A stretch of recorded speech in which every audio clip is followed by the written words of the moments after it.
dès le retour du Nil dans son lit, un gros problème avait surgi. Les limitations des champs avaient disparu.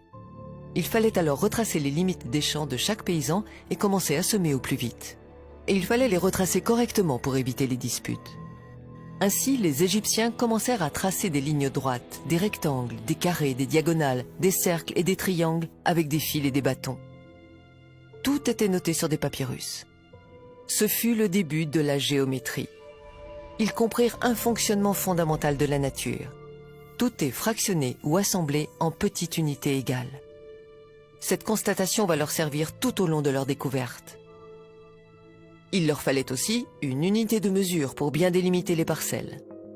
C'est bien de faire de la géométrie, mais il faut mesurer les lignes. Ils pensent au pied du roi. La longueur du pied du roi peut être utilisée comme étalon. Cet étalon sera multiplié et distribué dans tout le royaume. Ils essayèrent les pieds, les bras, les jambes, les coudes du roi, mais il y avait un problème. Cette unité n'était pas fixe. Le problème était réglé pendant son règne, mais tous les rois n'avaient pas la même taille. Le roi suivant voudrait sûrement qu'on utilise son pied ou son coude par jalousie. Dans les collines, en attendant le recul du Nil, les Égyptiens réfléchissaient et cherchaient une solution au problème. Il fallait que cette unité de mesure ait une longueur fixe dans le temps, si possible, qu'elle ne change jamais. Ils observèrent la taille de différents végétaux, celle des fruits, des graines, tout objet y passa. Mais tous ces objets n'avaient pas de taille fixe. Par exemple, si on arrosait bien une graine, l'année suivante, sa taille changeait. Et sur des longues distances, la différence devenait vite importante. Tout d'un coup, ils ont eu l'idée de mesurer l'eau. Oui, l'eau douce du Nil.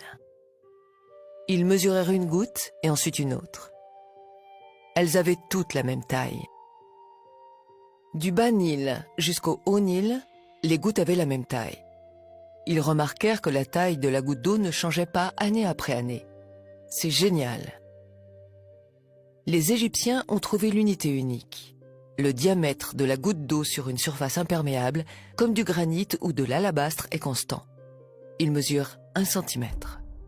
Aujourd'hui, une vidéo incroyable dans laquelle vous allez plonger au cœur de la première étape du projet Serapeum. Oula.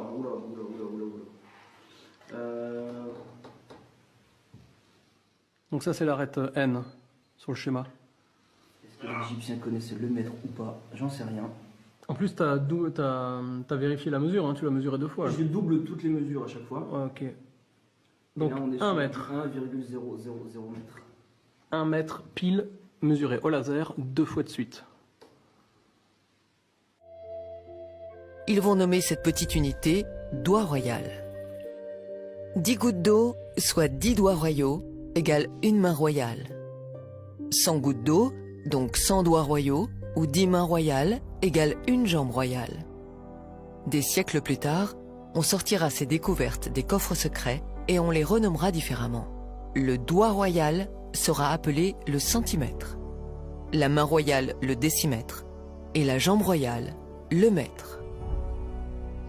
On les présentera comme des découvertes récentes et on se les appropriera made in France. Le diamètre de la goutte d'eau douce mesure ce qu'on appelle aujourd'hui 1 centimètre. L'eau est une constante universelle. La taille de la goutte d'eau douce ne changera jamais pendant des milliers et des millions d'années. Oui, l'unité universelle, le mètre, n'a pas été inventée en 1780, mais elle fut découverte par les Égyptiens il y a des millénaires. Le mètre est une unité universelle parce qu'elle est mesurée sur l'eau. L'eau est la seule matière qui soit stable. Tous les autres matériaux ou objets sont difficiles à mesurer ou alors ils varient dans le temps. L'architecture de l'univers entier est construite sur cette unité. Sur le mètre, cette unité immuable, ont été définies les 6 unités fondamentales de la physique et de la chimie d'aujourd'hui.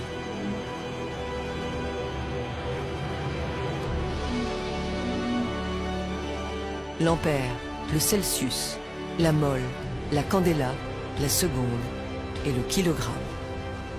Donc, tout.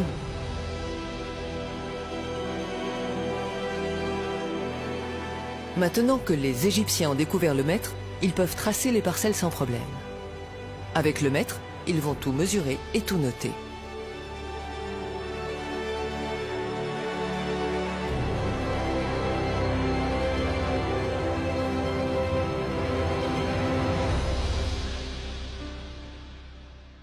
Ils prennent un disque de diamètre d'une jambe royale et l'entourent d'un fil. Ils déroulent le fil et le mesurent. Le périmètre du disque fait 3 jambes royales et 14 doigts royaux, soit 314 doigts royaux. Un disque de diamètre 10 déroulé correspond à 31 unités et à 4 sous-unités. Un disque de diamètre 1 correspond à 3 unités et à 14 sous-unités. Un chiffre ressort à chaque fois. 314, 31,4, 3,14. Ils pensent que ce chiffre est important. Ce chiffre, c'est le pi 3,14.